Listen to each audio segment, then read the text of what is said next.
भाइयों और बहनों, आज के पवित्र वचन में हमने सुना कि परमेश्वर ने मूसा से कहा, अपनी चप्पलें उतार दो, क्योंकि जिस स्थान पर तू खड़ा है वह पवित्र भूमि है। एक साधारण चरवाहा मूसा अपनी दैनिक दिनचर्या में लगा हुआ था। अचानक एक जलती हुई झाड़ी दिखी, जो जलती रही पर जलती नहीं थी, और तभी परमेश्वर की वाणी सुनाई दी। परमेश्वर ने उससे कहा, नहीं मूसा, अपना सिर ढक लो या अपने हाथ जोड़ लो। उन्होंने कहा, अपनी चप्पलें उतार दो। क्यों? क्योंकि चप्पलें उस धूल मिट्टी का प्रतीक हैं जो हम दुनिया से अपने साथ लाते हैं।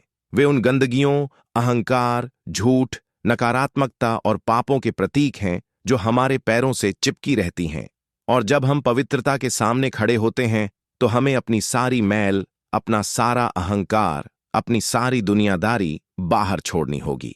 भाइयों बहनों, परमेश्वर आज हमसे भी यही कह रहे हैं। हमारे जीवन की हर वह जगह जहां हम उनकी उपस्थिति को पहचानते हैं, वह चाहे प्रार्थना का कमरा हो, पूजा का स्थान हो या फिर जीवन का कोई संकट काल, वह पवित्र भूमि है। और वहां खड़े होने का एक ही तरीका है, नम्रता के साथ, आत्मसमर्पण के साथ, अपने अहंकार को उतारकर।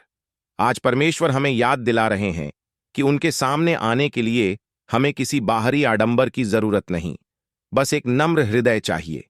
एक ऐसा हृदय जो कहे, प्रभु, मैं तेरे सामने अपनी सारी मैल छोड़कर आया हूं।